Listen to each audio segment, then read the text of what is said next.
আসসালামু আলাইকুম, সানজানা কিচেনে সবাইকে স্বাগতম। প্রিয় বন্ধুরা, সবাই কেমন আছো? চলে এসেছি প্রতিদিনের মতো আবারও আরেকটি নতুন রেসিপি নিয়ে। আজকে আমি কাঁকরোলের নতুন একটা রেসিপি করেছি, সেইটাই তোমাদের সাথে শেয়ার করব। তোমরা যারা কাঁকরোল খেতে পছন্দ করো না, তারা একবার এইভাবে বাসায় বানিয়ে খেয়ে দেখো কতটা মজা লাগে। আমার কাছে তো খুবই ভালো লেগেছে। আশা করি রেসিপিটা তোমাদের কাছেও খুব ভালো লাগবে। তো চলো রেসিপিটা শেয়ার করে দেই। আমি এইখানে 4টা কাঁকরোল নিয়েছি। দেখো, এগুলাকে মুখটা কেটে উপর দিয়ে একটু আঁচড়ে নিয়েছি। এখন এইগুলোকে আমি এই রকম করে 2 টুকরো করে নেব। নিয়ে ছুরি দিয়ে ভেতরের যে বিচির অংশটা আছে ওইটা এই রকম করে বের করে নেব। অনেকে এই কাঁকরোলের বিচির জন্য খেতে পছন্দ করে না। এই রকম করে ফেলে দিয়ে তোমরা নতুন একটা রেসিপি করে বানিয়ে খেয়ে দেখতে পারো। তো আমি সবগুলো এই রকম করে বিচিগুলো ফেলে দিয়েছি। দেখো,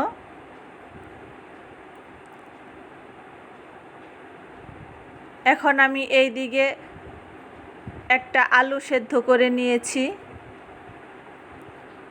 একটু বড় সাইজের একটা আলু নিয়েছি। এটাকে আমি হাত দিয়ে এই রকম ম্যাশ করে নেব।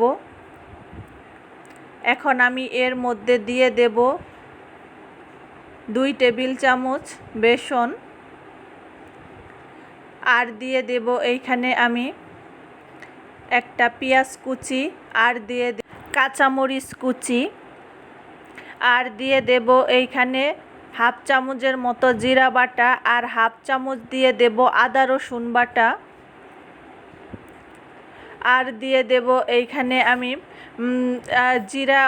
জিরা ভেজে গুঁড়ো করে রেখেছিলাম, ওইটা দিয়ে দিলাম হাফ চামচ, ধনিয়ার গুঁড়া হাফ চামচ, আর দিয়ে দেব হলুদ মরিচের গুঁড়া হাফ চামচ করে। তোমরা যেরকম ঝাল খাও সেই অনুযায়ী ঝালটা দিয়ে দিও। দিয়ে দেব পরিমাণ মতো লবণ, আর দিয়ে দেব অল্প কয়টা কালো জিরা, আর দিয়ে দেব একটা ডিম। দিয়ে হাত দিয়ে ভালো করে চটকে চটকে এটাকে মেখে নেব। সব উপকরণগুলো ভালো করে মিক্সড করে নেব। তো আমার ভিডিওটা যদি তোমাদের ভালো লেগে থাকে, লাইক কমেন্ট শেয়ার করে দিও। আর প্লিজ আমার চ্যানেলে যারা নতুন বন্ধু আছো তারা আমার চ্যানেলটা সাবস্ক্রাইব করে আমার পাশে থেকে যেও। আশা করি রেসিপিটা তোমাদের ভালো লাগবে। ভালো লাগলে একটা লাইক দিয়ে দিও, আর শুরু থেকে শেষ পর্যন্ত দেখে আমাকে ফুল ওয়াচ দিয়ে দিও প্লিজ বন্ধুরা। তো এখন আমি একটা পোর বানিয়ে নিয়েছি। পোরগুলো কাঁকরোলের ভেতরে এই রকম করে ভরে নেব। তো আমি সবগুলো ভরে নিয়েছি। দেখো, এখন একটা কড়াইতে তেল দিয়ে দিয়েছি। তেলটা গরম হয়ে গেছে।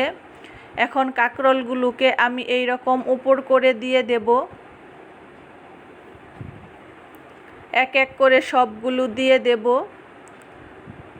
দিয়ে এটাকে আমি ঢাকা দিয়ে দেব। এই ক্ষেত্রে চুলাটা লো করে এগুলাকে ভাজতে হবে। কাঁকরোলটা একটু সেদ্ধ হতে সময় লাগবে, এর জন্য আমি ঢাকা দিয়ে দিলাম।